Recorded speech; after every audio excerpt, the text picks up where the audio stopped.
Assalamualaikum warahmatullahi wabarakatuh. Perkenalkan, nama saya Cantika Basara Maharani dengan NIM H1C018059. Di sini, saya akan kembali menjelaskan penggunaan aplikasi server. Namun, pada kali ini kita akan membahas aplikasi server dalam metode seismik.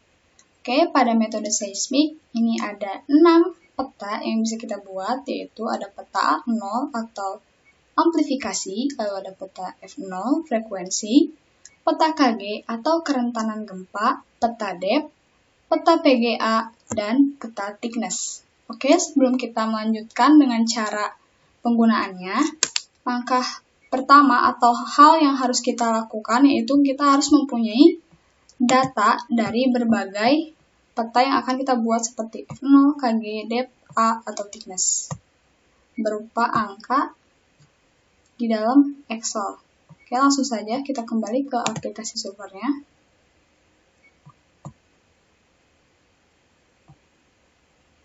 Nah, langkah pertama kita akan membuat peta A0. Oke, pada peta A0 ini kita meng-grid data seperti biasa. Lalu klik data Excel. Oke, open. Ini A0.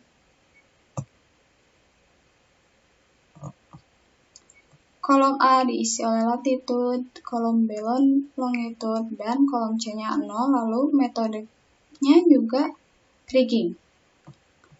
Outputnya kita ganti, namanya menjadi A0. Lalu save. Tuh, kita klik OK. Tunggu rigging reportnya.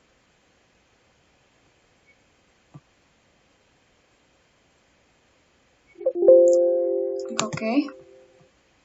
Lalu X saja. Dan no. Nah, setelah ini kita akan membuat contour map dengan klik map, lalu new, lalu contour map. Lalu kita pilih data yang telah di-grid tadi, yaitu 0. Untuk pembuatan peta 0, lalu klik open. Nah, di sini udah ada konturnya. Langsung saja kita klik dan kita edit warnanya dengan klik fill contour, lalu klik juga color scale, lalu kita ubah warnanya menjadi gravity 2. Nah, lalu selanjutnya kita akan membuat post map dengan klik map, lalu new, lalu kita klik post map. Pilih data yang sama, yaitu data seismik, lalu klik open. Pilih 0 juga, oke. Nah, di sini akan muncul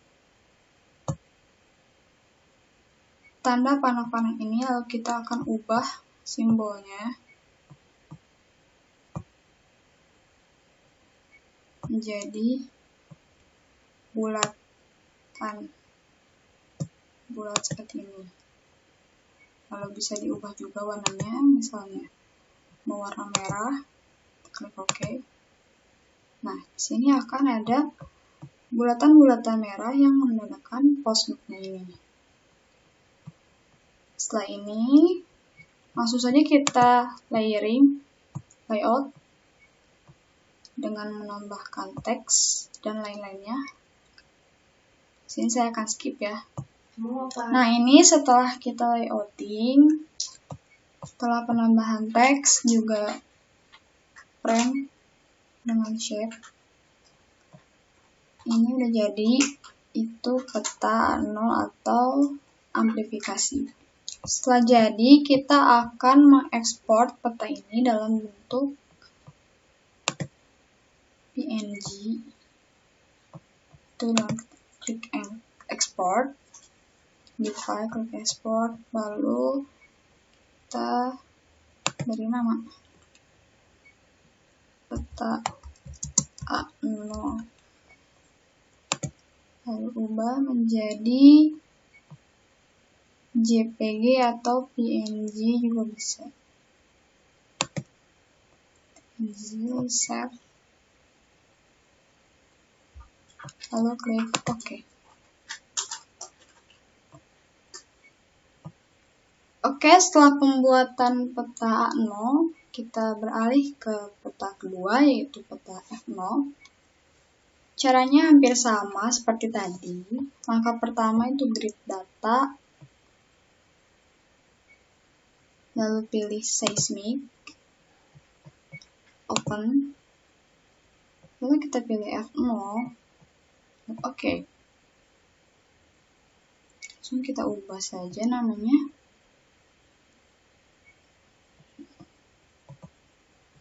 Jadi F0.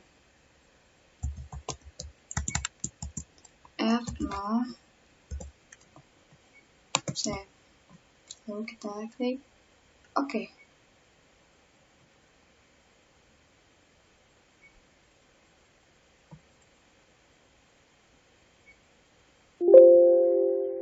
Oke, X saja, lalu 0. Nah, kita munculkan konturnya dengan klik map, new, atau kita bisa mengklik new kontur pada icon ini. Sama saja F0 tadi setelah kita klik ya. Lalu kita ubah warnanya dengan memilih kontur, juga menampilkan color scale. Lalu bisa mengubah warnanya juga. Warnanya diubah menjadi gravity 2. Lalu klik OK. Selanjutnya kita menampilkan post map, bisa klik new, di map ini klik new lalu post map ya. Lalu kita bisa juga mengklik icon post map di sini. Lalu klik seismic, F0. Nah, sehingga kita bisa geser petanya. Nah, setelah dirasa cakep, langsung kita export dengan klik file lalu export. Nah, kita beri nama peta F0.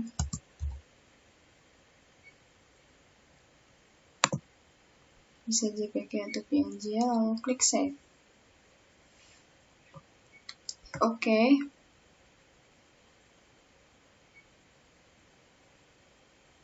Jadi ini adalah peta F0 atau peta frekuensi di daerah tersebut yang menggunakan data frekuensi.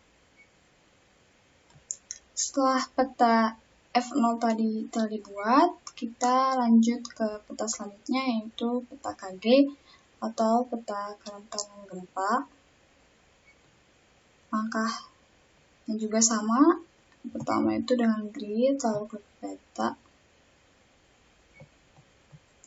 klik seismic, lalu open, pilih KG, lalu OK. Nah, di sini juga kita ubah namanya menjadi KG. Lalu kita klik save. Oke.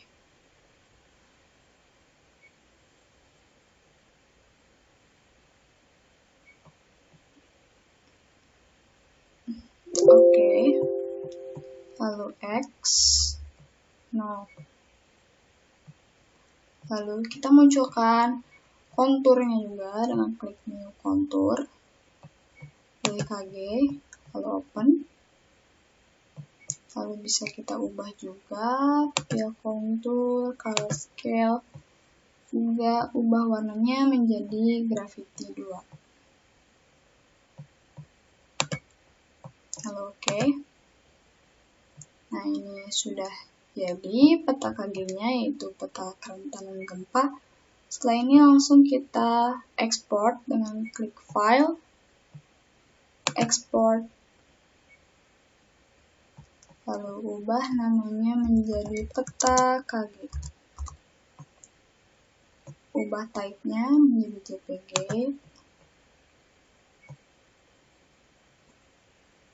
Lalu oke.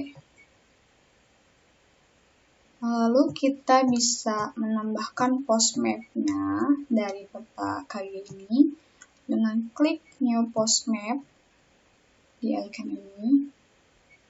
Lalu kita klik seismic, open, lalu pilih KG. Oke. Ini udah ada post-postnya. Lalu kita bisa export kembali petanya dengan klik file, lalu export.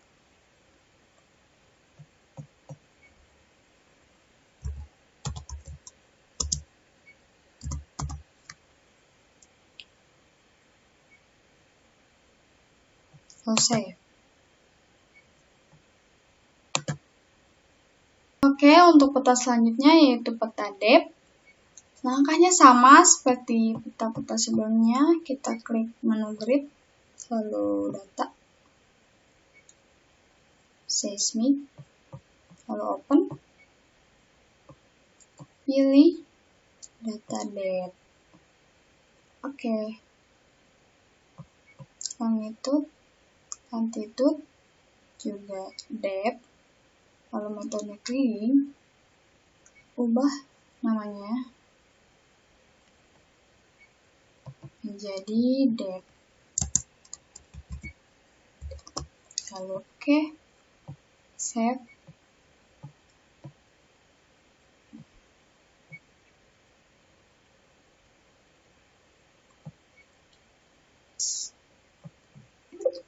Oke, lalu X dan no. Lanjut, kita tampilkan konturnya, depth, lalu open, lalu ubah warnanya menjadi gravity 2, lalu klik fill contour, juga color scale. Jangan lupa tambahkan post map-nya dengan klik new post map, lalu klik Excel seismic-nya, pilih depth tentunya, lalu klik OK. Ini udah jadi untuk peta depth-nya. Lalu kita ekspor kembali peta depth dengan klik file, lalu export. Lalu kita namai peta depth. Type-nya kita ubah menjadi JPG.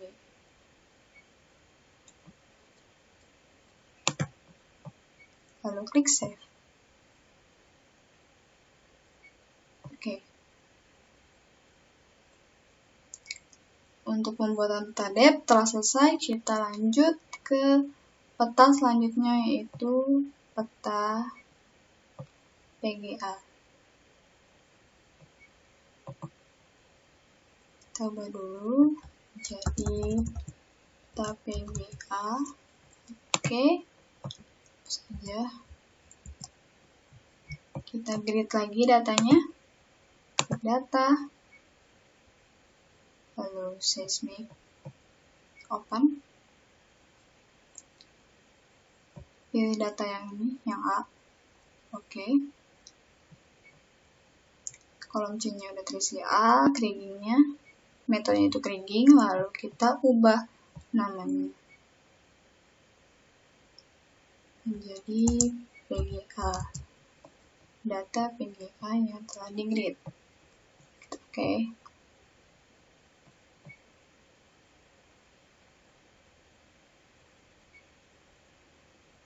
Lalu klik OK. X. Ya. No.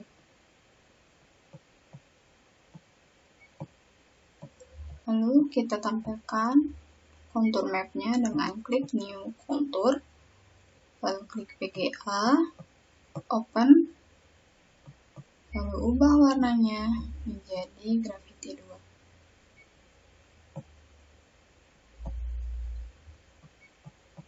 Oke. Lalu checklist, fill contour juga color scale-nya. Geser sedikit. Nah, setelah ini kita menambahkan juga postmap-nya dengan klik new postmap, lalu klik seismic dan klik A.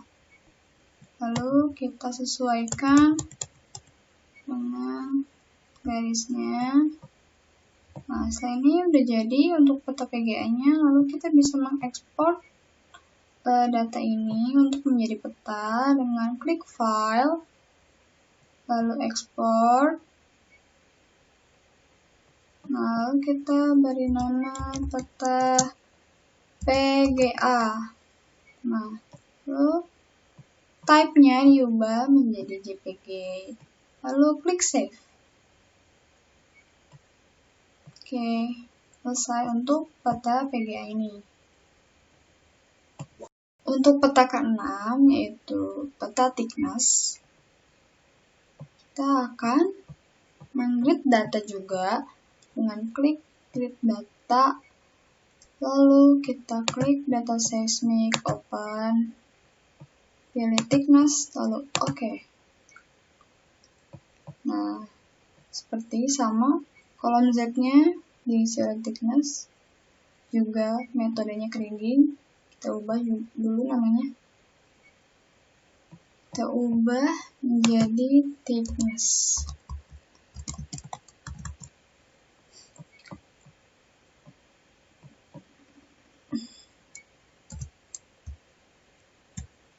Lalu klik save. Oke.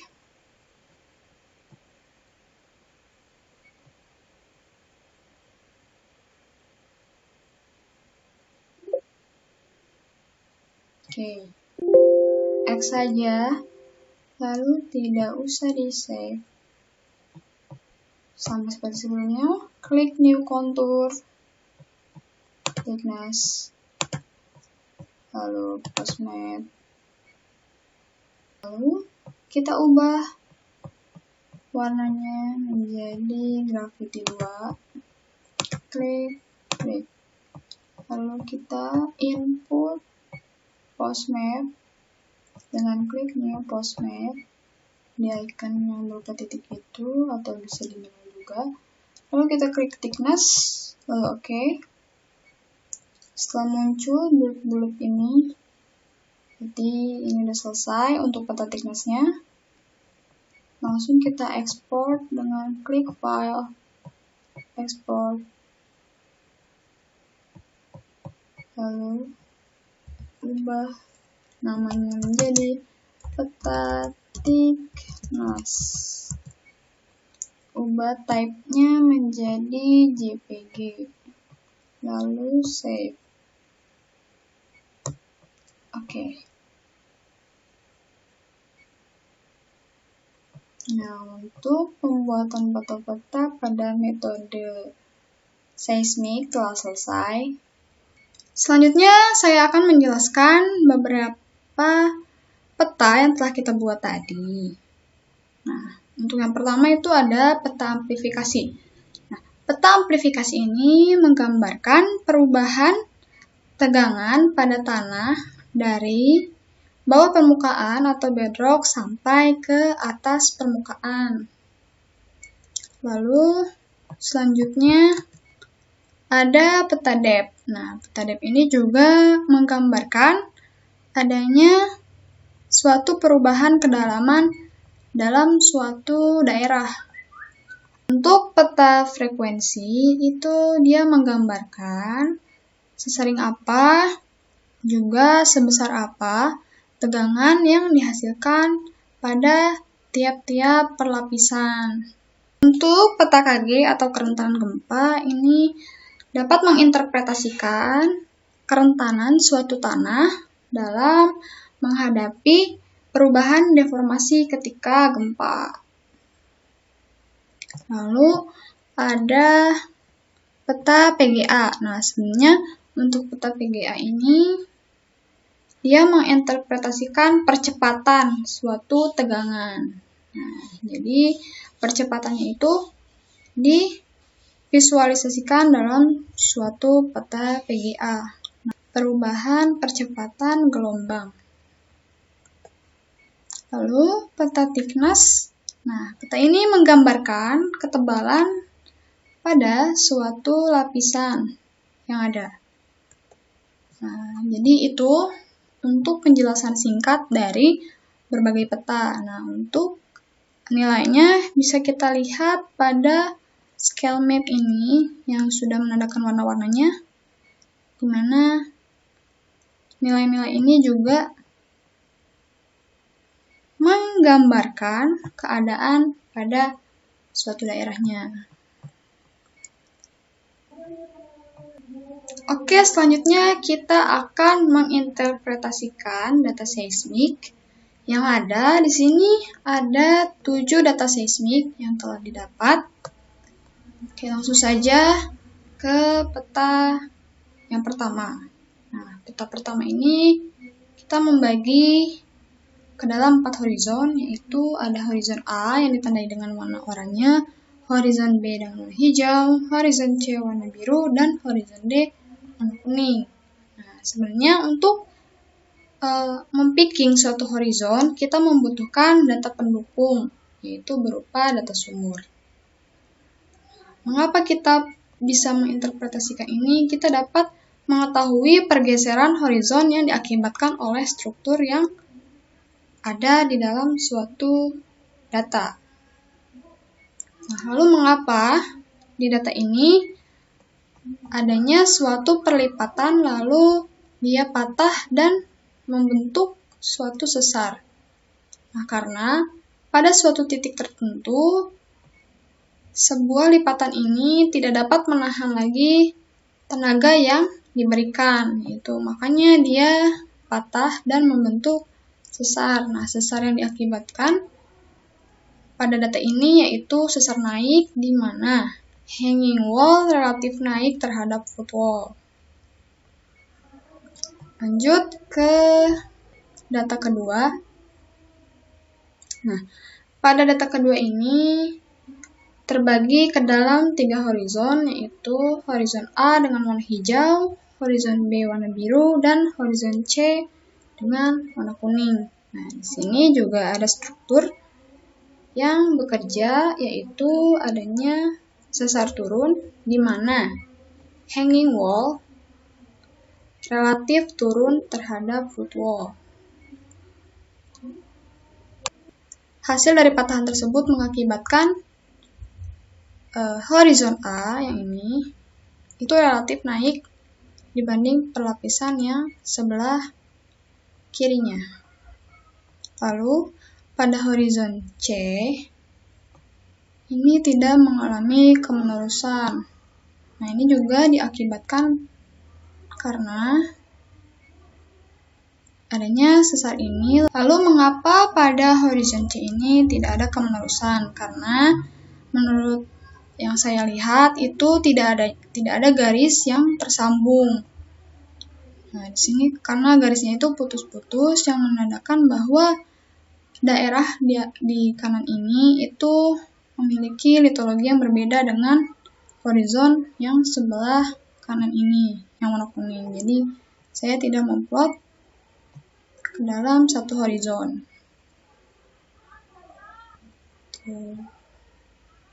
Lanjut ke data seismik yang ketiga.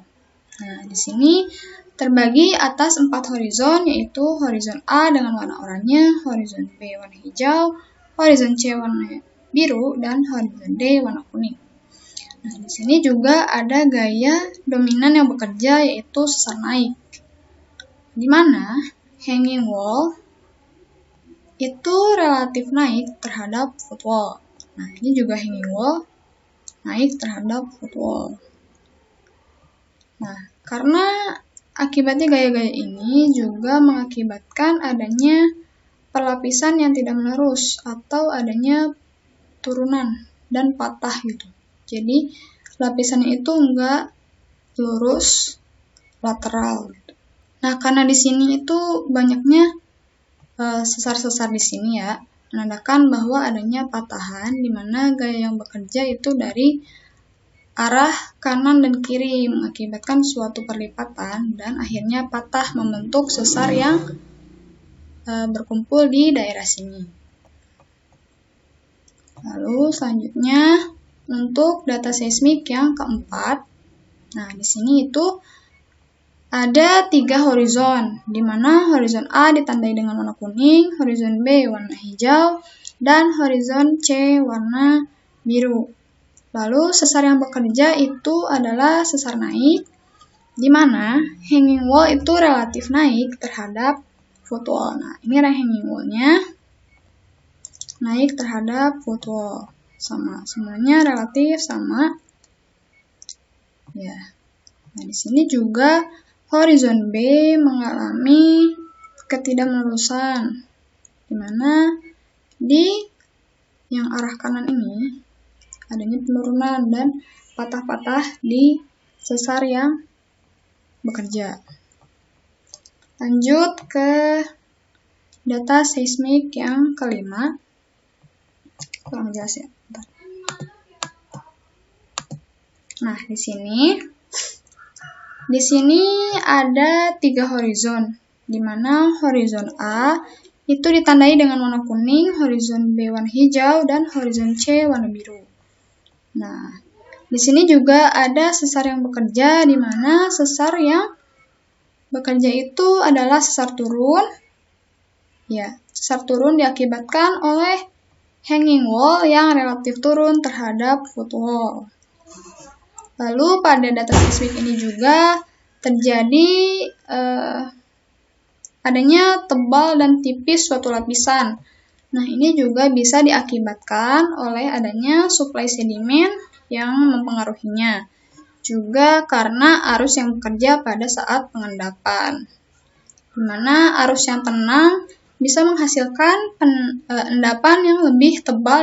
Di sini juga ditandai adanya sesar turun tadi yang mengakibatkan ketidakmenerusan pada horizonnya. Lanjut ke horizon ke-6. Data seismik yang ke-6. Nah, di sini data seismik ke-6 ini terbagi atas 3 horizon, yaitu horizon A dengan warna kuning, horizon B warna hijau, dan horizon C warna biru. Nah, di sini tidak terlihat adanya struktur yang bekerja, jadi pengendapan itu lateral. Nah, di sini juga kita dapat mengindikasikan bahwa arus yang bekerja pada saat pengendapan itu arus yang tenang. Lanjut ke data seismik yang terakhir, yaitu yang ke-7. Nah, di sini membagi ke dalam 3 horizon, di mana horizon A ditandai dengan warna kuning, horizon B warna hijau, dan horizon C warna biru.